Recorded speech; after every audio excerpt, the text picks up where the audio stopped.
A lot of cold email and cold outreach advice that I see is pretty outdated or it can be reckless. So, really, what I want by the end of the session is to whoever is watching this to really walk away understanding when cold email works, when it doesn't, and how to use it to open real conversations with people that you want to work with and not just pitch strangers.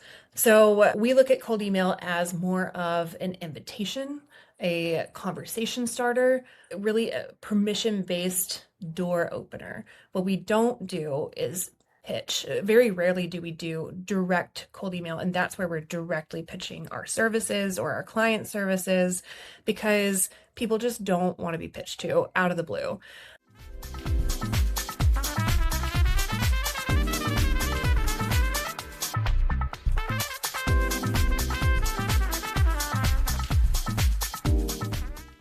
Hey there, it's Colin here at Atlas. Welcome to another expert masterclass where we bring in experts to do deep dives on all sorts of topics to help founders and executives operate more in the zone of genius, better leverage their EA and AI, and ultimately grow their business. And I'm excited for today's masterclass because we're going to be diving into the topic of cold email and how to actually build relationships and drive revenue the right way with cold email. Right. And so joining me today is Shannon Beasley. Welcome, Shannon. Shannon is the CEO of Acorn to Oak Strategies, right? And Shannon's been in this space for over 10 years now, right? Now acts as a growth partner to service-based businesses, helping them build their pipeline through a relationship-first outbound engine.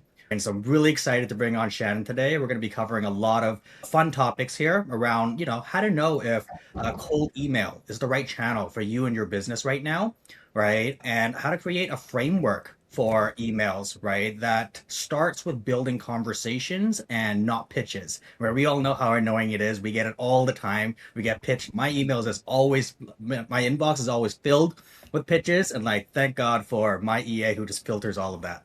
All right. And so let's talk about how do we actually draft those emails and send emails that don't get filtered out and archived, right? And how to do it in a way that doesn't damage deliverability, right? And of course, where your EA or how we can use AI to really support you as a founder. That way you can stay in your zone of genius, right? And yeah, it's going to be a fun conversation here. Shannon, you ready for it?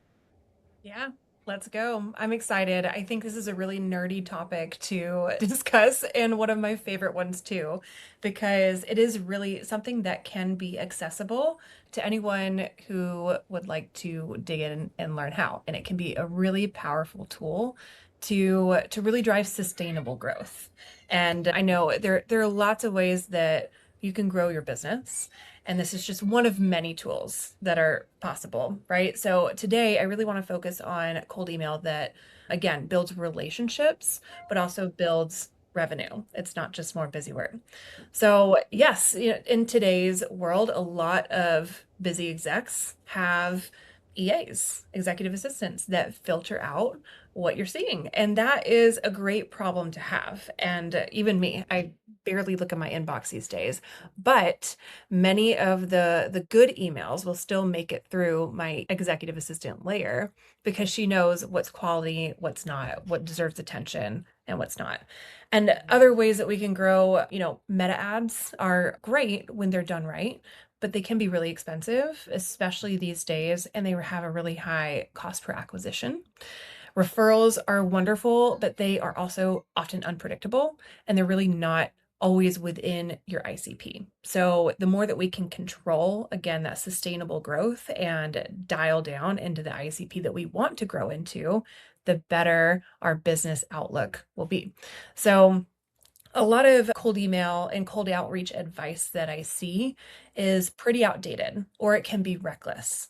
So, really, what I want by the end of the session is to whoever is watching this to really walk away understanding when cold email works, when it doesn't, and how to use it to open real conversations with people that you want to work with and not just pitch strangers. So we're going to walk away with a framework that you can implement with your EA or on your own, or really decide if it makes sense to partner with an expert. So that's where we're going. And right now, the reality of where we're at, the email, when we think about it as a marketing tool, is usually the lowest cost and the highest control outbound channel. So it compounds the relationships over time and it works again before ads. So even if you are running ads as a business, this is something that you can add as a precursor layer that's just going to strengthen your CPAs on the ad side. So a lot of people that I talk to these days, and even Colin and Atlas, yeah, a lot of those clients, even up to like 55%, right, came from relationships. Mhm. So that's huge. We have a solid base to really launch off of. Yeah, So I'm really excited for this session because, last year we focused a lot on paid ads as our main growth channel, right? And we weren't quite hitting the metrics that we're looking for. So we actually turned off a lot of the paid ads that we're running now and focusing on and doubling down on just what we know has been working, right? And for us right now, it's building the relationships, making sure that, we're driving results for our clients because ultimately that leads to more referrals, right? And it helps build our brand, which then allows us to leverage email even more, right? And so I love that you're kind of diving into this concept and this idea of, or this reframing of looking at email as a way to build relationships. And I think this is so important in today's world, especially with AI rising, right? I just feel like more and more people are just kind of trying to take the shortcut and just using AI to draft all their emails. And I'm not like, I think there's great ways we can leverage AI, right? Paired with, giving the right context, making sure that your ICP is clear. And I know you're going to dive into some of these things today, all right? That AI can definitely be helpful in creating leverage to write emails faster, write emails better. But I think it's worth coming back to the fundamentals of what actually makes emails works, right? And it just comes back to relationship building, right? And I know that you're going to be diving into that, so I'm really excited to hear more. Yeah. absolutely. Absolutely. So a lot like a lot of marketing tools, we want to look at the data.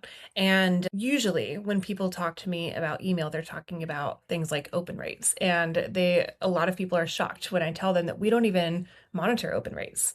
I don't really care about the overall open rate because same with click rates, it doesn't matter. The inbox placement also doesn't matter if no one replies. So, really, the two metrics that we focus on the most are one, the reply rate, but two, the positive reply rate are really the only ones that make sense. That means the precursors, like the open rates and maybe even click rates, are actually working well. So, speaking of AI tools, or if we have humans behind those email inboxes, like EAs who are opening emails, open rates are really unreliable. And it's really not, these days, it's not a measure of success for your email campaign. So another thing that we see is that founders, especially, and even marketing teams, tend to sell solutions the way that we understand it, and the buyers experience the problem completely differently. So another, platform that we can use cold email for, again, opening doors to relationships, really allows you to take a good sample of the market and see what their actual problems are instead of assuming what the problems are and forming a solution around that.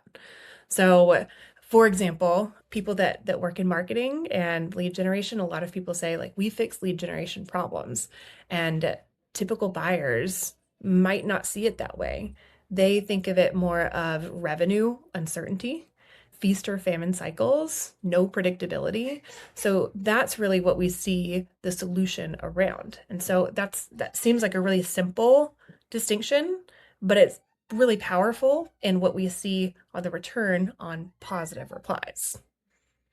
Yeah, I love that. I love that you're speaking to this. This is actually something we're diving into a lot at Atlas right now, right? Is looking at, and the framework I like to use is jobs to be done. This is more common and popular in the product development world, right? And it's the same thing. It's trying to, it's diving deep and understanding what's the solution you provide here, what's the outcome you create, but also being able to explain it using your consumers and other businesses exactly, right? And so the whole framework around, or the whole concept around jobs to be done is, anytime a consumer or a business is coming to you and hiring you for your services or buying your products, right? They're hiring you to get a job done, right? And so it's, can you define very clearly in their own words, what's the job that they are hiring you to get done, right? And even if you're not a service provider, if you're a product, right? Any product, right? Like the iPhone, right? There's a job that this iPhone gets done, right? And a reason why I would pay for the next iPhone,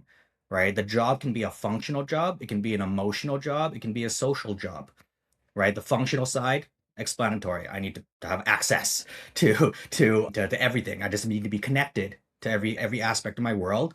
Emotional, right? It's just, the feeling of being able to access everything, have everything accessible, the certainty that I get. Social side, right? Not particularly me, but for many, it's the status. It's the status of I have the next new iPhone, right? These are the jobs that we are hiring Apple to get done for us. And the better that Apple would be able to explain that in their messaging, their positioning, and their emails and their ads, right? The more compelling it is for us to go and buy. Right. And so I love that you're kind of diving to this. And I just wanted to share that, other lens here from a product side. Yeah. Yeah. Yeah, I think that is such a good example, and Apple does a great job, but just in general with, UX and marketing. And I would even take it a step further and say, people buy the outcomes. And for me, and for a lot of people, it's not just about being connected. That's a big piece of it, but how easy is it to use? How intuitive is it? People like me who have AirPods, even though I don't love them, it's because they're easily connected to each other. My Mac and my iPad and my iPhone and now my AirPods, right? So it's really they do a great job at selling that outcome.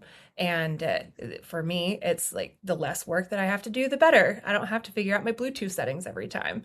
And that is really similar to the way that we talk in email. And a lot of what we do when we send cold emails is we're not even pitching to begin with, but we have little drips of an outcome that people are really compelled by. And same with AI tools. When we sell even some of our AI implementation, which is very small in the sea of AI, it's not even about a product demo. It's more about, well, what is it going to gain? Like, what am I going to be able to do differently? And we're launching platforms as well that are going to enable people to run this by themselves on an expert level without becoming an expert. And that is a really big outcome right there. It's very That's awesome. exciting. Yeah, that's really exciting. Yeah. Can you give us a couple examples of, what to do versus what not to do when it comes to Yes. emails, and this particularly around framing the outcome? Definitely. So we look at cold email as more of an invitation, a conversation starter, really a permission-based door opener. What we don't do is pitch. Very rarely do we do direct cold email, and that's where we're directly pitching our services or our client services because people just don't want to be pitched to out of the blue. I got an email today actually that just said, here goes nothing. Here was spelled incorrectly. It's probably a tactic to open that in that subject line. And it just said taxes, question mark, and it had a signature from a CPA. It's tax season. They're trying to get clients. And you bet, I was nice. I did not flag it as spam, but this is how people get flagged as spam. So this is a great example of what not to do. And maybe if they'd used more of an invitation, a conversation starter, they would get better responses and replies.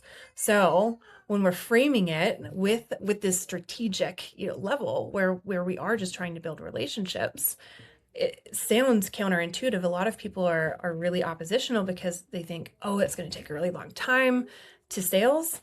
But the alternative is you're flagged as spam, you're not responded to, it's not opened, right?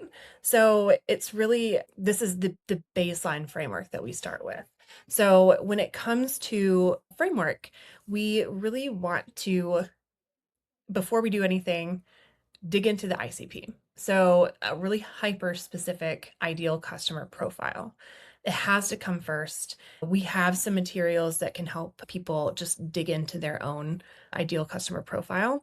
But the more specific we are with who we reach out to, the better response rates we'll get because they'll think, these people know me. They know what I'm going through. And without this, we're really just guessing. And again, it goes back to the first thing we were talking about, where we might be thinking we're solving a problem, but we haven't put it in the terms that our ICP actually understands. So there are lots of tools that are great. One of them is Clay that we tend to use to enrich data, and that has different buying signals. It can even pull what people have posted on their social media lately, if they have expanded and acquired, and all of these different data points. And that's really the layer of AI that we like to use. Less of a write this email for me, more of a like, how can we make it better and more targeted to that ICP? Does that make sense? Yeah, totally. Yeah, and I get asked a lot, like, what happens if I serve multiple avatars in my business? Mm. That's a great question. And we have plenty of clients where we can juggle that, but we have completely separate campaigns. And we end up having lots of different domains. There's a big technical side, and I will touch on it, but really what I find is that we understand like the strategy, then we can kind of get through the technical piece. And even if you're not really technically minded, this is something that you can rely on experts to accomplish. But it really is about the framework. So outside of that hyper specific ICP, it's the context. So we want to show that we understand the world that they're in. It'd be really kind of deaf if I were targeting, again, talking about finance, since I had just got that taxes cold email. If I spray and pray to all finance related ICP without acknowledging that they're in the middle of tax season right now and we're asking for their time to meet with us, but we know that they're very busy. So even including that level of insight shows that we're thinking about what they're going through, not just about us. So that's also in line with the content that, again, like invites, it focuses on the outcome. And whether that's, for us, revenue, predictability, getting their time back and getting out of the lead generation seat.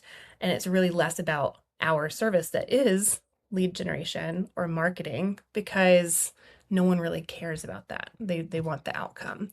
So what we do then is we have a low friction invitation to connect. Ways that you can open that door are, just wanting to have a conversation around and put together something like a white paper, some sort of content, invite them to a podcast, invite them to this conversation that's going to be beneficial for both people because you, as the one holding the conversation, you get to learn more about them and what they're going through and their pain points. And if there's something that comes up in that conversation, you can transition it to, hey, actually, we help solve that problem. We don't know if that's a great fit, if we're the right partner for you, but we can have a separate conversation and talk about what that would look like. And if not, I'll send you on your way with actionable steps that you can take. So there's still value there. And it really is a connection that even if it doesn't turn into a sale, they get something out of it, and then you walk away with something as well. So it's less of a book a call now and a really strong call to action. Like don't miss out. And there's a time and place for those kinds of CTA, those calls to action, but cold email in that first step, it really is not one of them. Yeah, that makes a lot of sense there. Yeah.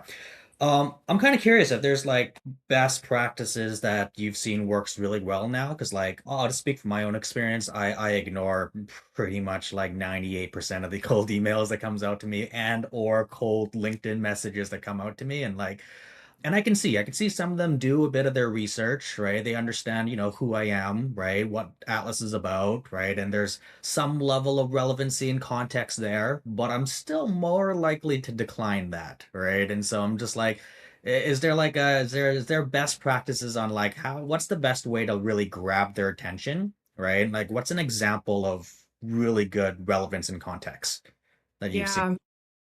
Yeah, that's a great question. And I think the answer is kind of that it varies per industry. And, I don't like to stereotype any one industry, but from working as long as I've worked in marketing and cold outreach, there is a really clear delineation of how some people respond. So, for example, if we are launching a cold email campaign and really targeting the construction world, there's a very big difference in the expected response rates, even just from our data, between if you're contacting businesses under the $10 million mark versus because those are more B2C, business to consumer, and they are, roofers, plumbers. They're the people that are going out and doing the jobs, and they really rely heavily on volume versus, let's say we have this other subset of commercial construction. And so these are people that are typically more behind their computer. They're less on a roof or, turning a Yeah. pipe. Yeah. And and the responses are very different. So while Colin, I know your response might be to ignore the vast majority, probably for most of us too. I was just telling someone that I don't even dive into my inbox most of the time, but when I do, it's only the important emails that I need. And cold email is typically not one of them. But we look at like the large numbers. So when we launch a campaign, we typically have no less than 10,000 leads to begin with, and we look at the data and we let that guide us. So, and this is how we know the difference between like the smaller construction companies versus the larger ones. They're the consumer type of behavior. The roofer that we cold email is probably not going to respond to an invitation to be on a podcast, for example. That's just not the kind of PR that they want. But when it comes to more commercial construction, it is more brand awareness. It is more compelling to want to accept that invite. But it's not even about the invitation to connect. It's about the topic that we're talking about. And that can, as long as we are making sure our topics are really relevant to who we're reaching out to, then they're less likely to just say next. So for someone like Colin, it might be more, anything that's going to really compel you to say, oh my gosh, like I am an expert in that field, or I'm just really interested in that topic, and I'm going to give that the time of day. Yeah, that makes a lot of sense. Yeah.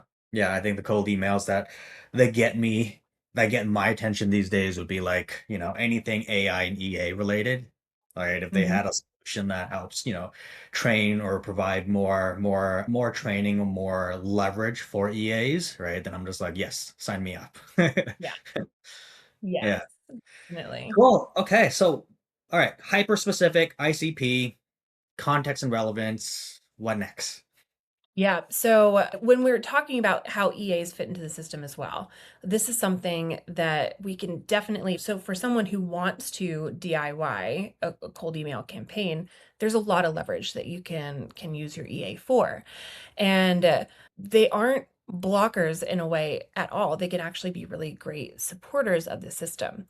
But there has to be a really clear delineation of what the founder owns versus what the EA owns. And what the founder has to own is really the ICP, unless you have a really senior and really seasoned executive assistant, and really the content strategy. So that's something that we don't want to have too many hands on, but really also the relationship follow through. So EA can support in scheduling and whatnot, support in things like building the lead list and setting up the campaign and monitoring it for results.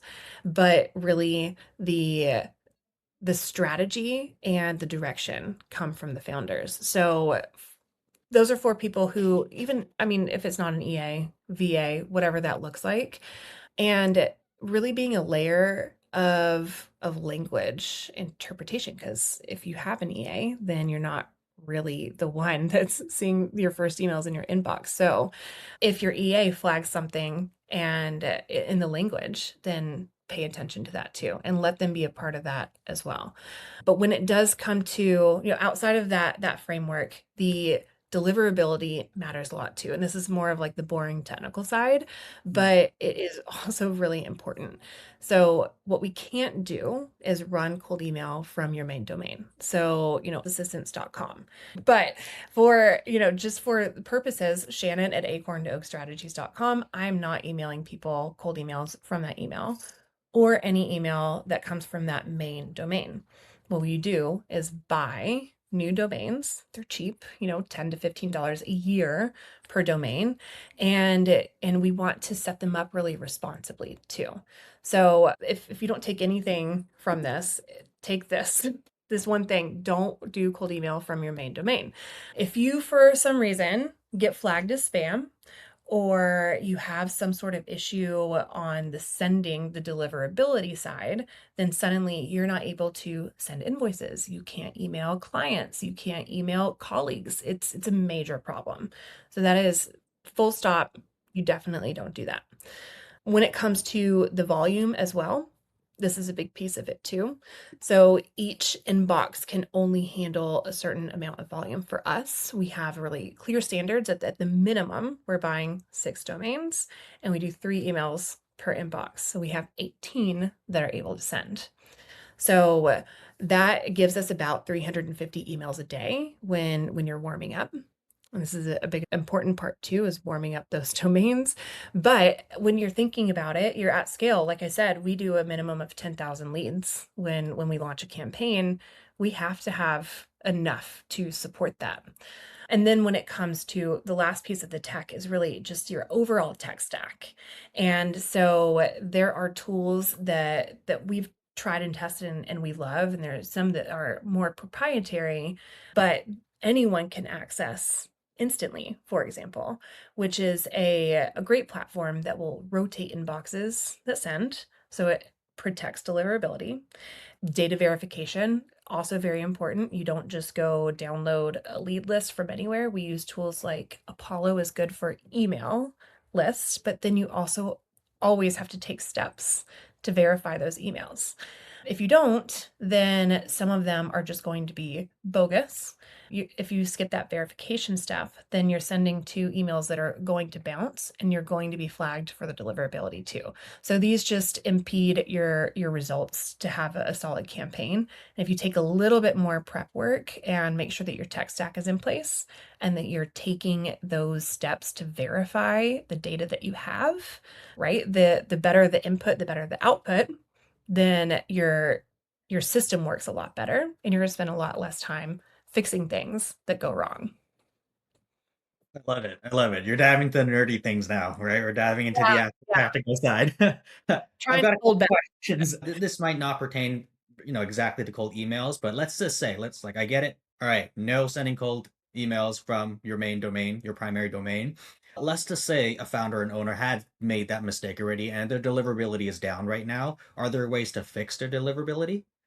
Yes, and that gets even more technical. It takes time. And this is why, again, like, if we have 18 that we purchase, then if one gets flagged, we can buy another one, set it up pretty quickly while we're fixing the other one. But I can tell you in the past like 5 years that we've been running email campaigns, that's only happened a couple of times because we're so particular with the tech stack.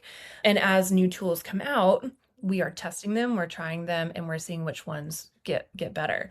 So yes, there are definitely ways to fix your deliverability, but it takes time. And often, if you're a founder and something happens to your domain, it gets compromised, finding someone who's an expert is going to be the easiest way to get that done. It's going to be the fastest. It's not necessarily the cheapest, but that's something that would be a fire drill. You have to get that back online so you can run your business. Yeah.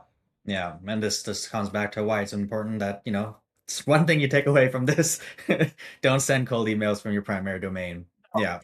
All Do right. it. Save your primary domain for, nurturing your audience, right? And speaking of that, like what are, other people might have, other business owners might have multiple channels of marketing and growth, right? How does this play well with cold email? Yeah, that's a great question. And when we think about cold email, it's very strategic. It doesn't just, generate leads. It really builds that warm audience. So cold email is really a great low cost brand awareness builder, and it can really improve the compounding effect of like paid ads. So what we see, and I looked into some of our data before this so I could have actual numbers. When we have retargeted people who've seen emails with meta ads, the click-through rate of your meta ads increases for us by 2 to 4 times, which can be enormous for if you're running ads. Those numbers seem small, but they're actually really large. The CPC drops by 50 to 66%. So the cost per click for each of your ads, which again, if you've run ads before, you probably know the bigger the product you sell or the higher ticket it is, the higher cost per click, cost per acquisition. So this can be massive for people who are especially running those high ticket offers. Our conversion rates jump from 2 to 5x, which is great. And the cost per acquisition itself can drop, and this seems unreal, but 70 to 90%. Again, depending on your offer. We're not usually running ads for, a $15 ebook or something like that. So these are more of those larger engagements. So email, we really consider it as like level one. This is our structural base, and then we can build off of that. Meta is really that level two. Doesn't mean you can't run them without each other, but it can really, if you're strategic about it and making sure that you're retargeting these people, then it can be email building that warm audience, and Meta is the one that converts it overall.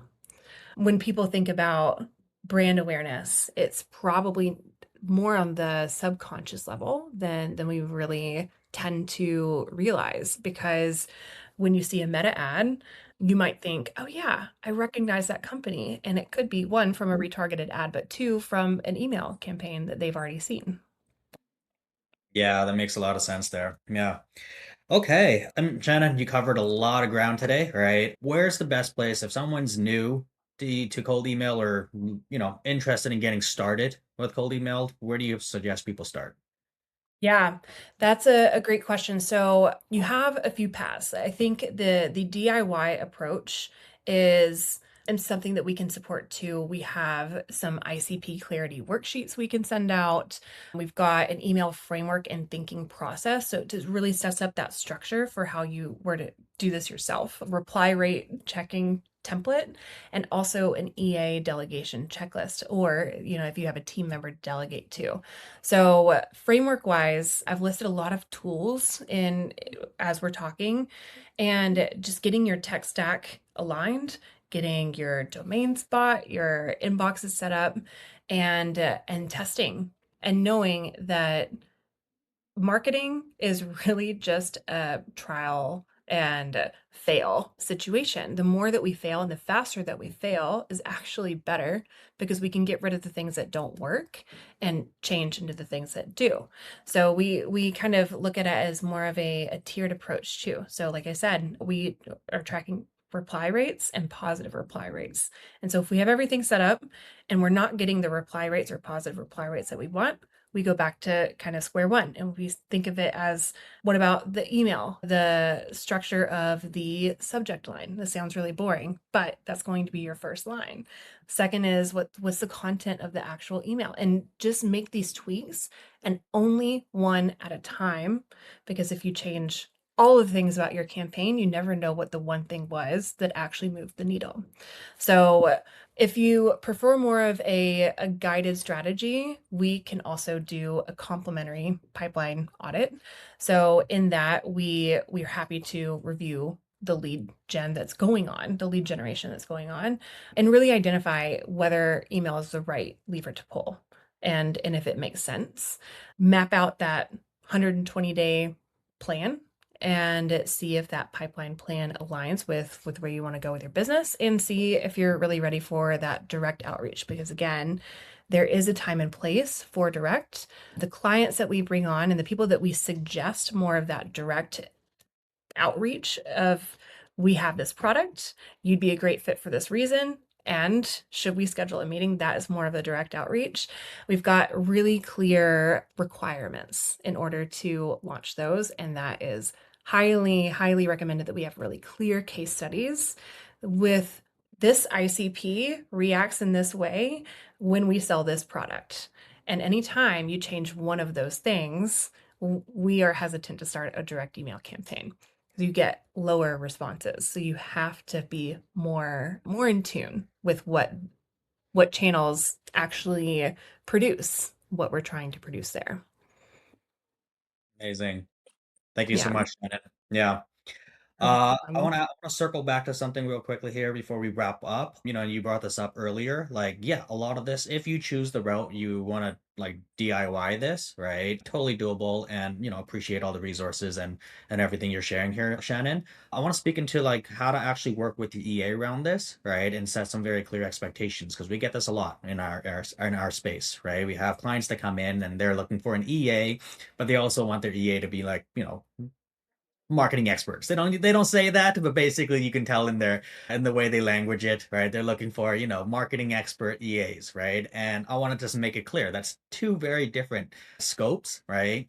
However, EA can definitely help with a lot of this, right? Especially the setup, right? The research required behind that, right? And what Shannon shared earlier, it's making sure that you're clear on what the founder must own versus what the EA can execute on, right? And I'll give a couple examples, right? There are a couple things here that you can definitely leverage your EA and or AI for, right? Like ICP clarity, right? Yes, it is your responsibility as a founder to have that level of clarity on, who it is your avatar is, what are their pain points, how do you translate, what their pain point is into very clear outcomes that you provide using their language, all of this, your responsibility. However, your EA can help with a lot of this, right? So something that me and my EA do when I have, things that I need to do like this, right? Coming up with ICP, coming up with content strategy, right? Is I have her extract the context from me, right? And then go and draft something for me to go then and review. Right. And this is the 10-80-10 framework that we share here at Atlas, right? Is your responsibility is to fulfill on the first 10%, which is defining a very clear vision, direction, and the definition of done for whatever it is you want to delegate.